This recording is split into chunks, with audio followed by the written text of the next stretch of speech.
Chapter 4 of Triplanetary. Triplanetary by E. E. Smith. Chapter 4 Within the Red Veil. Nevia, the home planet of the marauding spaceship, would have appeared peculiar indeed to terrestrial senses.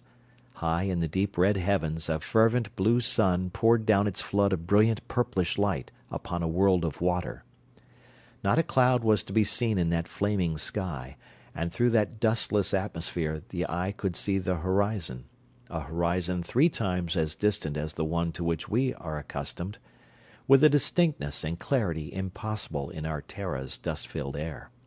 As that mighty sun dropped below the horizon, the sky would fill suddenly with clouds, and rain would fall violently and steadily until midnight.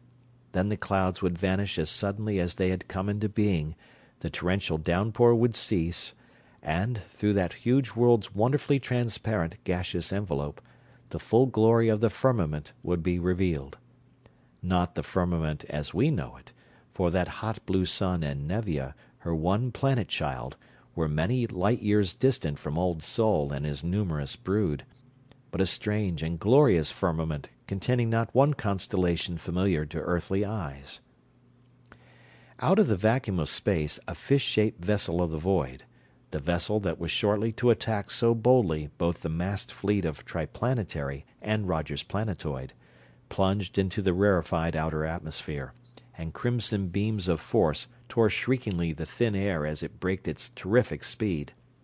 A third of the circumference of Nevia's mighty globe was traversed before the velocity of the craft could be reduced sufficiently to make a landing possible. Then, approaching the twilight zone, the vessel dived vertically downward, and it became evident that Nevia was neither entirely aqueous nor devoid of intelligent life, for the blunt nose of the spaceship was pointing toward what was evidently a half-submerged city, a city whose buildings were flat-topped, hexagonal towers, exactly alike in size, shape, color, and material. These buildings were arranged as the cells of a honeycomb would be if each cell were separated from its neighbors by a relatively narrow channel of water, and all were built of the same white metal. Many bridges and more tubes extended through the air from building to building, and the watery streets teemed with surface craft and with submarines. The pilot, stationed immediately below the conical prow of the spaceship, peered intently through the thick windows of crystal-clear metal which afforded unobstructed vision in every direction except vertically upward and behind him. His 4 huge and contractile eyes were active, each operating independently in sending its own message to his peculiar but capable brain. One was watching the instruments, the others scanned narrowly the immense swelling curve of the ship's belly, the water upon which his vessel was to land, and the floating dock to which it was to be moored. 4 hands, if hands they could be called, manipulated levers and wheels with infinite delicacy of touch, and with scarcely a splash the immense mass of the Nevian sky wanderer struck the water and glided to a stop within a foot of its exact berth. 4 mooring bars dropped neatly into their sockets, and the captain pilot, after locking his controls in neutral, released his safety straps and leaped lightly from his padded bench to the floor. Scuttling across the floor and down a runway upon his 4 short, powerful, heavily scaled legs, he slipped smoothly into the water and flashed away, far below the surface. For Nevians are true amphibians. Their blood is cold. They use with equal comfort and efficiency gills and lungs for breathing. Their scaly bodies are equally at home in the water or in the air. Their broad flat feet serve equally well for running about upon a solid surface, or for driving their streamlined bodies through the water at a pace few of our fishes can equal. Through the water the Nevian commander darted along, steering his course accurately by means of his short, vaned tail. Through an opening in a wall he sped, and along a submarine hallway, emerging upon a broad ramp. He scurried up the incline and into an elevator which lifted him to the top floor of the hexagon, directly into the office of the Secretary of Commerce of all Nevia. Welcome, Captain Neraldo. The secretary waved a tentacular arm, and the visitor sprang lightly upon a softly cushioned bench, where he lay at ease, facing the official across his low, flat desk. We congratulate you upon the success of your final trial flight.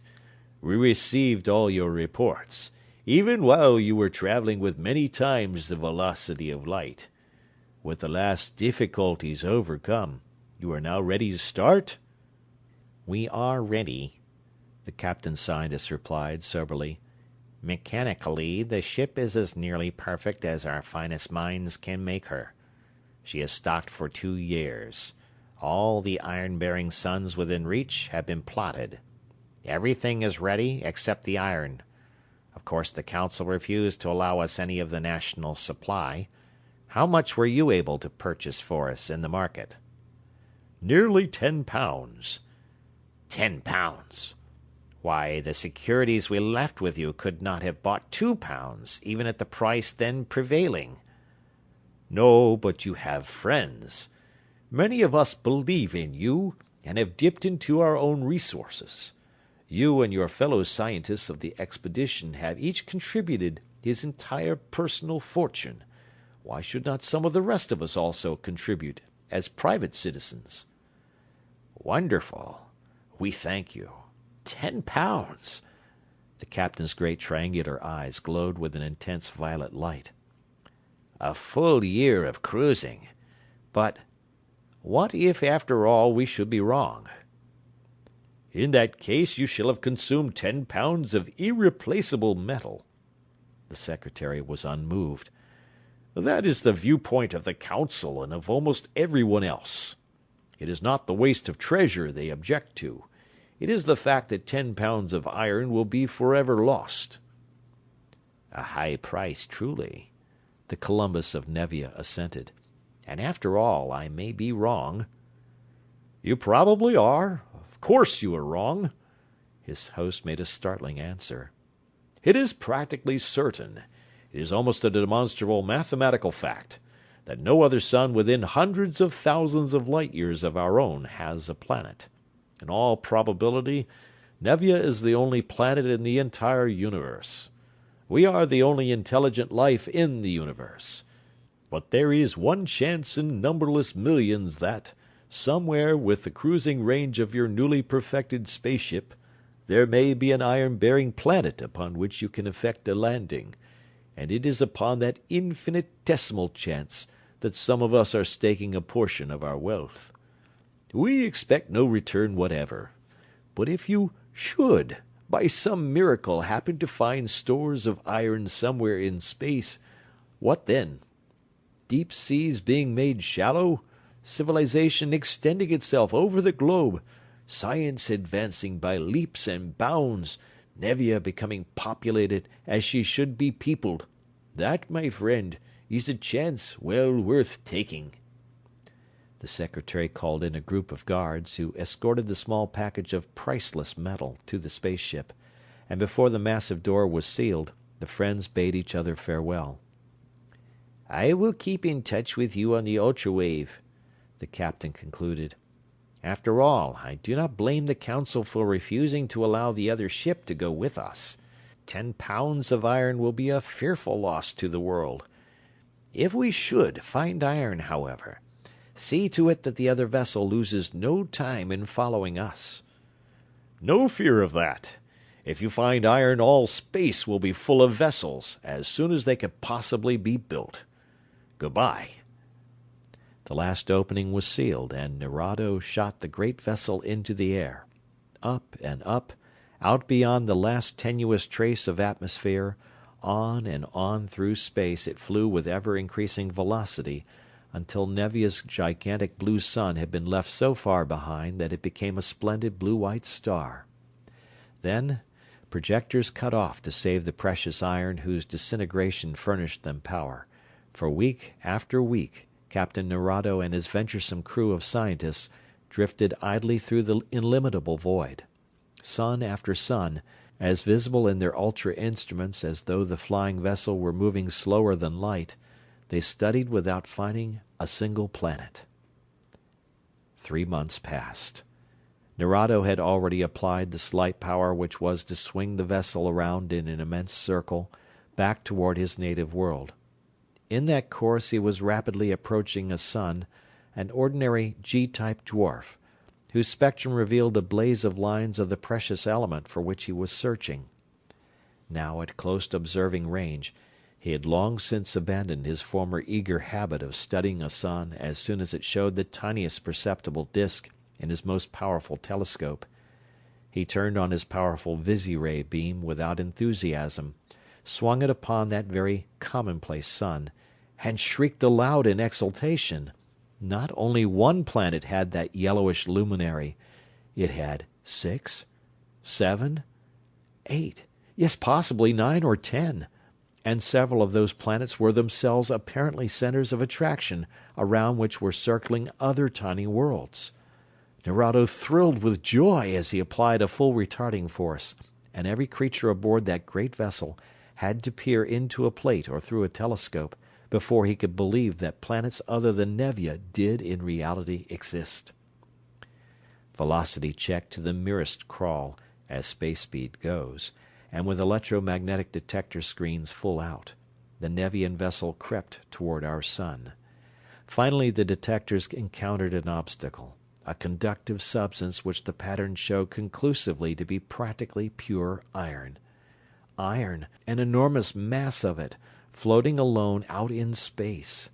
Without waiting to investigate the nature, appearance, or structure of the precious mass, Nerado ordered power into the converters and drove an enormous softening field of force upon the object, a force of such a nature that it would condense the metallic iron into an allotropic modification of much smaller bulk, a red, viscous, extremely dense and heavy liquid which could be stored conveniently in his tanks. No sooner had the precious fluid been stored away than the detectors again broke into an uproar. In one direction was an enormous mass of iron, scarcely detectable. In another a great number of smaller masses. In a third an isolated mass comparatively small in size. Space seemed to be full of iron, and Nerado drove his most powerful beam toward distant Nevia and sent an exultant message. "We have found iron, easily obtained and in unthinkable quantity, not in fractions of milligrams, but in millions upon unmeasured millions of tons. Send our sister ship here at once." "Nerado," the captain was called to one of the observation plates as soon as he had opened his key. "I have been investigating the mass of iron now nearest us, the small one.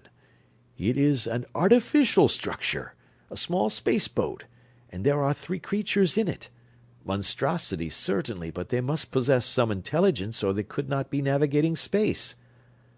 "What? Impossible!" exclaimed the chief explorer. "Probably, then, the other was... But no matter, we had to have the iron. Bring the boat in without converting it, so that we may study at our leisure both the beings and their mechanisms." And Nerado swung his own Visi-ray beam into the emergency boat, seeing there the armored figures of Cleo Marsden and the 2 Triplanetary officers. "They are indeed intelligent," Nerado commented, as he detected and silenced Costigan's ultrabeam communicator. "Not, however, as intelligent as I had supposed," he went on, after studying the peculiar creatures and their tiny spaceship more in detail. "They have immense stores of iron, yet use it for nothing other than building material. They apparently have a rudimentary knowledge of ultrawaves, but do not use them intelligently. They cannot neutralize even these ordinary forces we are now employing. They are of course more intelligent than the lower ganoids, or even than some of the higher fishes, but by no stretch of the imagination can they be compared to us. I am quite relieved. I was afraid that in my haste I might slay members of a highly developed race." The helpless boat, all her forces neutralized, was brought up close to the immense flying fish. There flaming knives of force sliced her neatly into sections, and the 3 rigid armored figures, after being bereft of their external weapons, were brought through the airlocks and into the control room, where the pieces of their boat were stored away for future study. The Nevian scientists first analyzed the air inside the spacesuits of the terrestrials, then removed without ado the protective covering of the natives. Costigan, fully conscious through it all and now able to move a little, since the peculiar temporary paralysis was wearing off, braced himself for he knew not what shock. But it was needless. Their grotesque captors were not torturers. The air, while somewhat less dense than Earth's and of a peculiar odor, was eminently breathable, and even though the vessel was motionless in space, an almost normal gravitation gave them a large fraction of their usual weight. The spacesuits were removed with care, and after the three had been relieved of their pistols and other articles which the Nevians thought might prove to be weapons, the strange paralysis was lifted entirely. The earthly clothing puzzled the captors immensely, but so strenuous were the objections raised to its removal that they did not press the point, but fell back to study their find in detail. Then faced each other the representatives of the civilizations of two widely separated solar systems. The Nevians studied the human beings with interest, and curiosity blended largely with loathing and repulsion. The three terrestrials regarded the unmoving, expressionless faces, if those coned heads could be said to possess such things, with horror and disgust, as well as with other emotions, each according to his type and training. For to human eyes the Nevian is a fearful thing. Even today there are few terrestrials, or Solarians for that matter, who can look at a Nevian eye to eye, without feeling a creeping of the skin and experiencing a gone sensation in the pit of the stomach. The horny, wrinkled, drought-resisting Martian, whom we all know and rather like, is a hideous being indeed. The bat-eyed, colorless, hairless, practically skinless Venerian is worse. But they both are, after all, remote cousins of Terra's humanity, and we get along with them quite well whenever we are compelled to visit Mars or Venus. But the Nevians... The horizontal, flat fish body is not so bad, even supported as it is by four short, powerful, scaly, flat-footed legs, and terminating as it does in the weird four-veined tail. The neck even is endurable, although it is long and flexible, heavily scaled, and is carried in whatever eye-wringing loops, knots, or angles the owner considers most convenient or ornamental at the time. Even the smell of a Nevian, a melodious reek of overripe fish, does in time become tolerable, especially if sufficiently disguised with creosote, which purely terrestrial chemical is the most highly prized perfume of Nevia. But the head, it is that member that makes the Nevian so appalling to earthly eyes, for it is a thing utterly foreign to all Solarian history or experience. As most Tellurians already know, it is fundamentally a massive cone, covered with scales, based spearhead-like upon the neck. Four great sea-green, triangular eyes are spaced equidistant from each other about halfway up the cone. The pupils are contractile at will, like the eyes of the cat, permitting the Nevian to see equally well in any ordinary extreme of light or darkness. Immediately below each eye springs out a long, jointless, boneless, tentacular arm, an arm which at its extremity divides into 8 delicate and sensitive, but very strong, fingers. Below each arm is a mouth, a beaked, needle-tusked orifice of dire potentialities. Finally, under the overhanging edge of the cone-shaped head are the delicately frilled organs which serve either as gills or as nostrils and lungs, as may be desired. To other Nevians the eyes and other features are highly expressive, but to us they appear utterly cold and unmoving. Terrestrial senses can detect no changes of expression in a Nevian's face. Such were the frightful beings at whom the three prisoners stared with sinking hearts. But if we human beings have always considered Nevians grotesque and repulsive, the feeling has always been mutual. For those monstrous beings are a highly intelligent and extremely sensitive race, and our, to us, trim and graceful human form, seems to them the very quintessence of malformation and hideousness. "Good heavens, Conway!" Clio exclaimed, shrinking against Costigan as his left arm flashed around her. "What monstrosities! And they can't talk. Not one of them has made a sound. Suppose they can be deaf and dumb?" But at the same time Nerado was addressing his fellows. "What hideous, deformed creatures they are! Truly a low form of life, even though they do possess some intelligence. They cannot talk, and have made no signs of having heard our words to them. Do you suppose that they communicate by sight? That those weird contortions of their peculiarly placed organs serve as speech?" Thus both sides, neither realizing that the other had spoken. For the Nevian voice is pitched so high that the lowest note audible to them is far above our limit of hearing. The shrillest note of a terrestrial piccolo is to them so profoundly low that it cannot be heard. "We have much to do." Nerado turned away from the captives. "We must postpone further study of the specimens until we have taken aboard a full cargo of the iron which is so plentiful here." "What shall we do with them, sir?"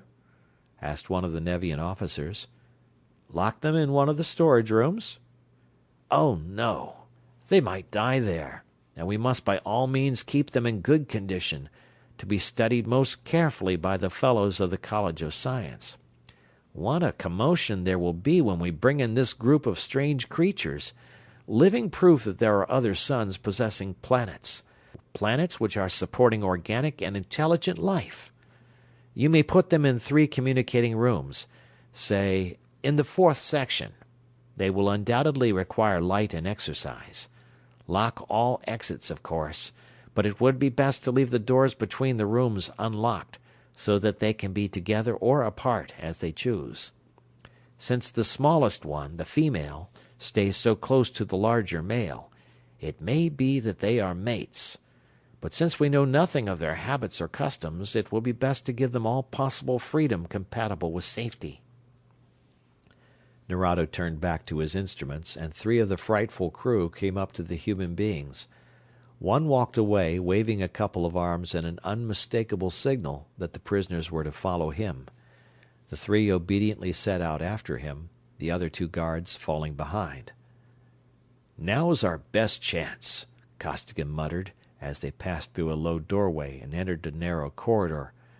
"Watch that one ahead of you, Clio. Hold him for a second if you can. Bradley, you and I'll take the 2 behind us. Now!" Costigan stopped and whirled. Seizing a cable-like arm, he pulled the outlandish head down, the while the full power of his mighty right leg drove a heavy service boot into the place where scaly neck and head joined. The Nevian fell, and instantly Costigan leaped at the leader, ahead of the girl. Leaped, but dropped to the floor, again paralyzed. For the Nevian leader had been alert, his 4 eyes covering the entire circle of vision, and he had acted rapidly. Not in time to stop Costigan's first berserk attack.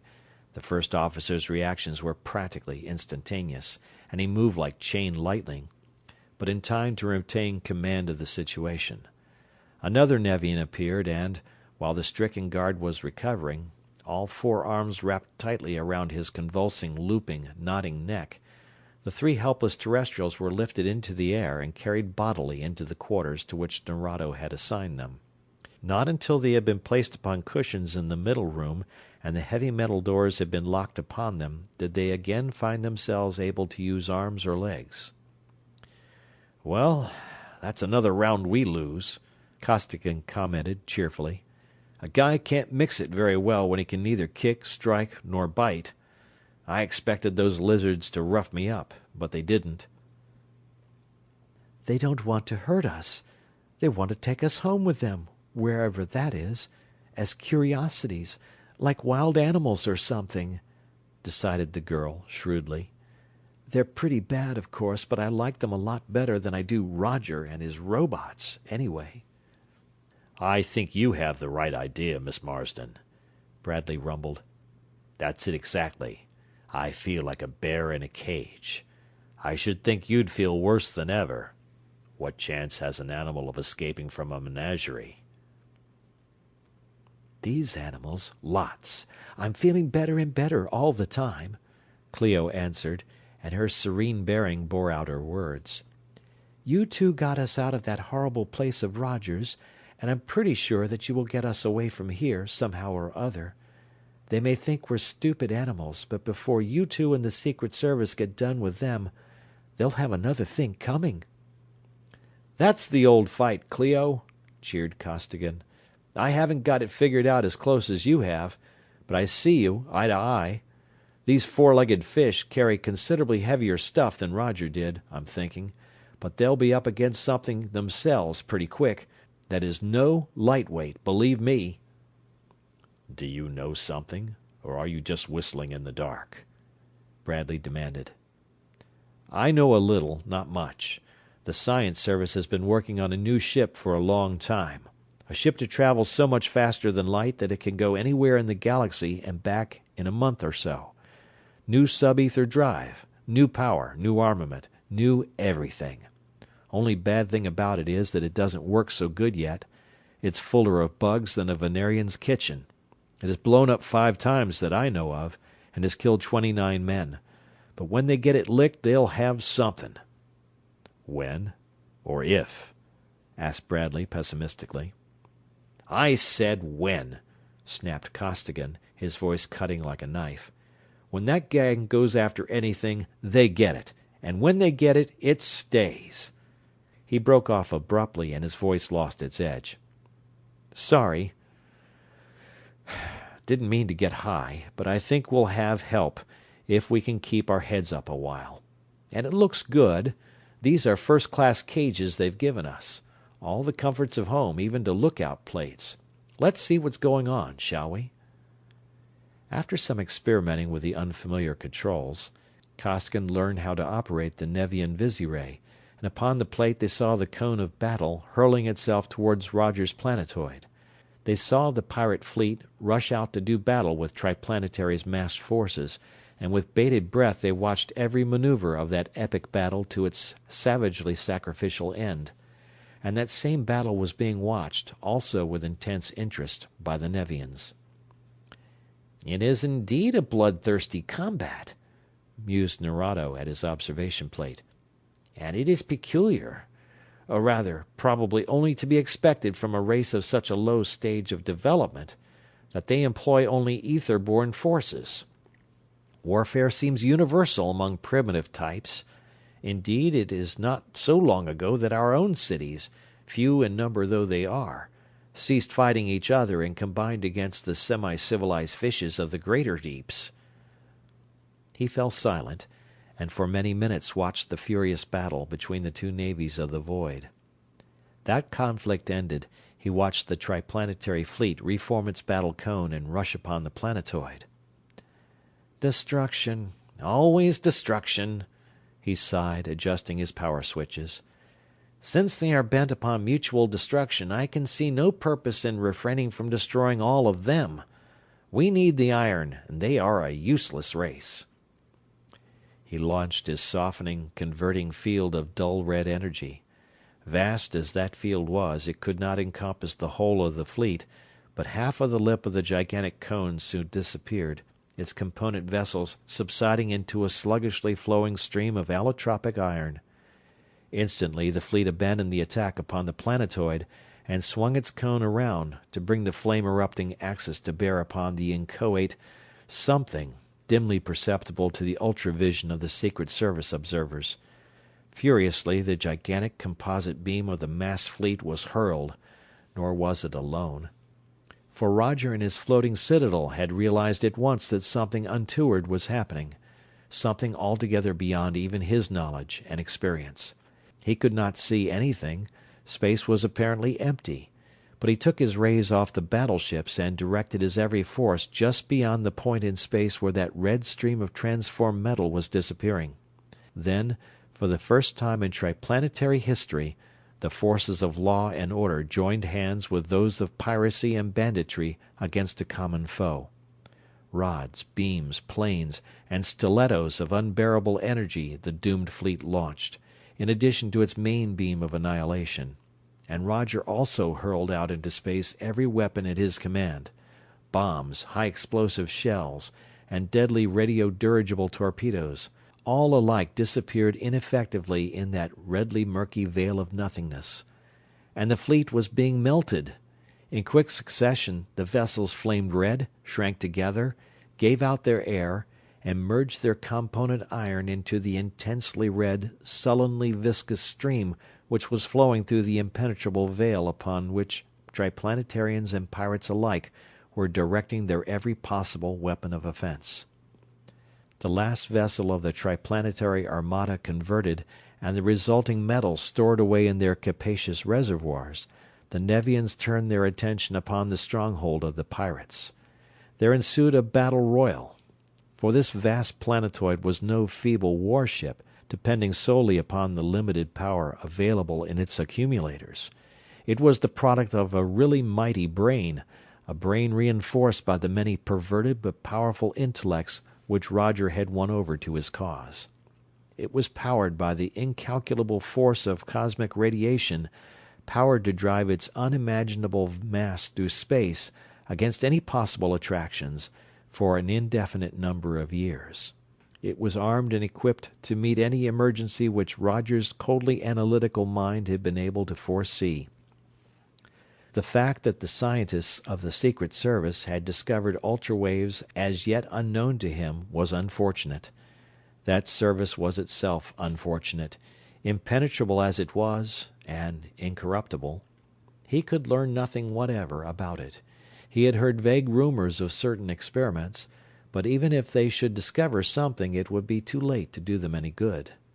Even without invisibility he would have no trouble in annihilating the massed grand fleet of the Triplanetary League.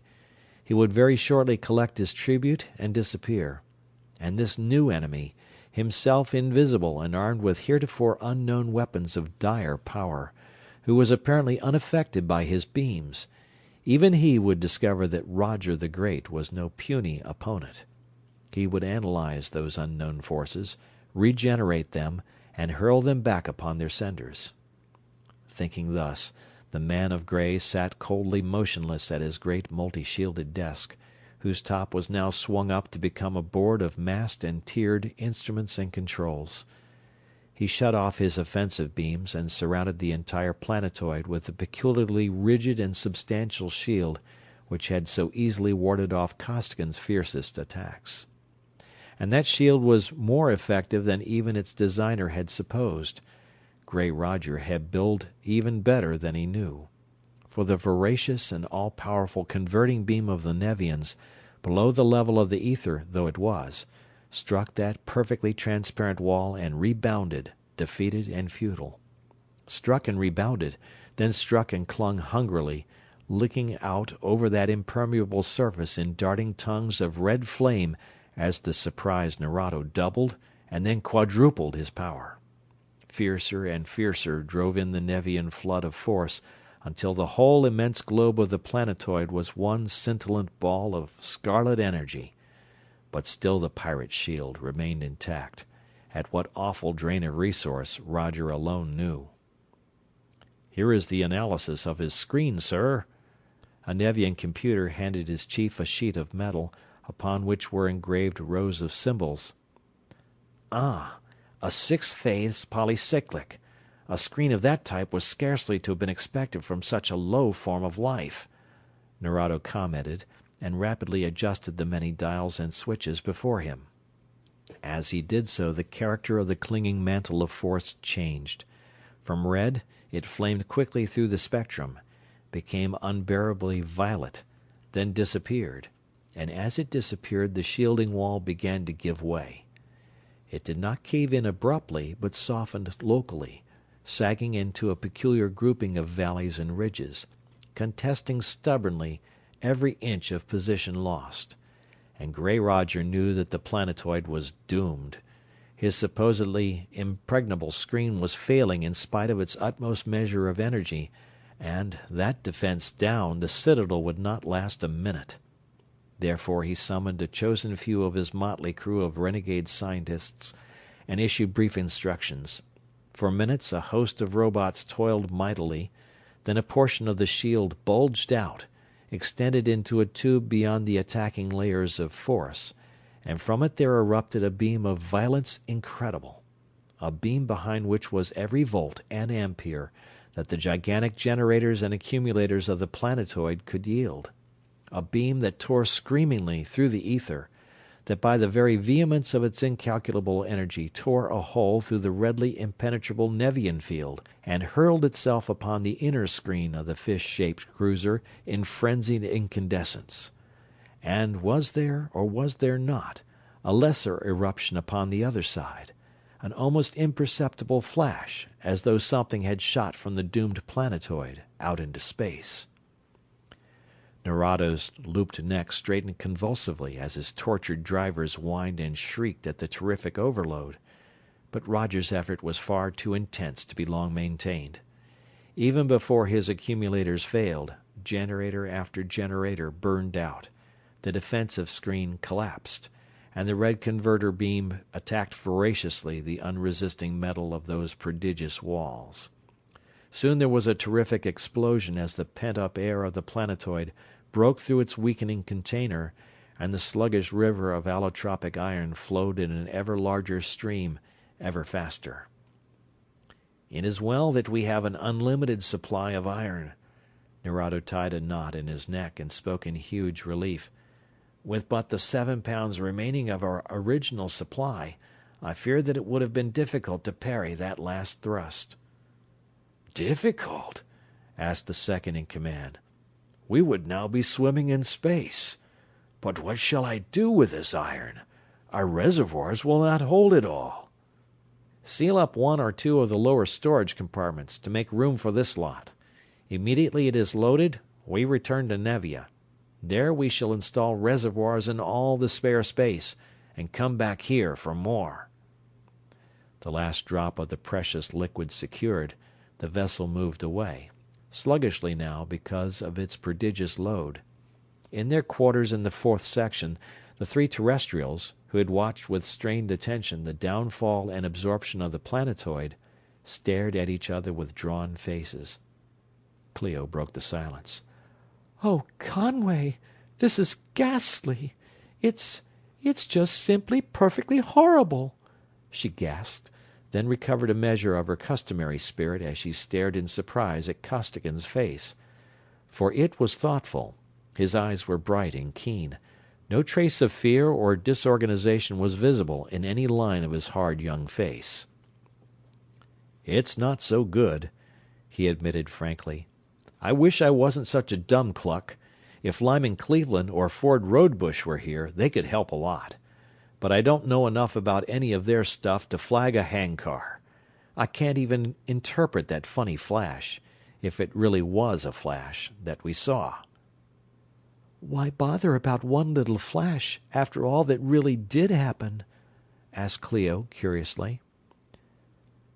"You think Roger launched something? He couldn't have. I didn't see a thing," Bradley argued. "I don't know what to think. I've never seen anything material sent out so fast that I couldn't trace it with an ultra-wave. But on the other hand, Roger's got a lot of stuff that I never saw anywhere else. However, I don't see that it has anything to do with the fix we're in right now. But at that, we might be worse off. We're still breathing air, you notice, and if they don't blanket my wave, I can still talk." He put both his hands in his pockets and spoke. "Sams? Costigan, put me on a recorder, quick. I probably haven't got much time." And for 10 minutes he talked, concisely and as rapidly as he could utter words, reporting clearly and exactly everything that had transpired. Suddenly he broke off, writhing in agony. Frantically he tore his shirt open and hurled a tiny object across the room. "Wow!" he exclaimed. "They may be deaf, but they can certainly detect an ultra-wave, and the interference they set up on it is enough to pulverize your bones. No, I'm not hurt," he reassured the anxious girl, now at his side. "But it's a good thing I had you out of circuit. It would have jolted you loose from 6 or 7 of your back teeth." "Have you any idea where they're taking us?" she asked, soberly. "No," he answered flatly, looking deep into her steadfast eyes. "No use lying to you. If I know you at all, you'd rather take it standing up. That talk of Jovians or Neptunians is the bunk. Nothing like that ever grew in our Solarian system. All the signs say that we're going for a long, long ride." End of chapter.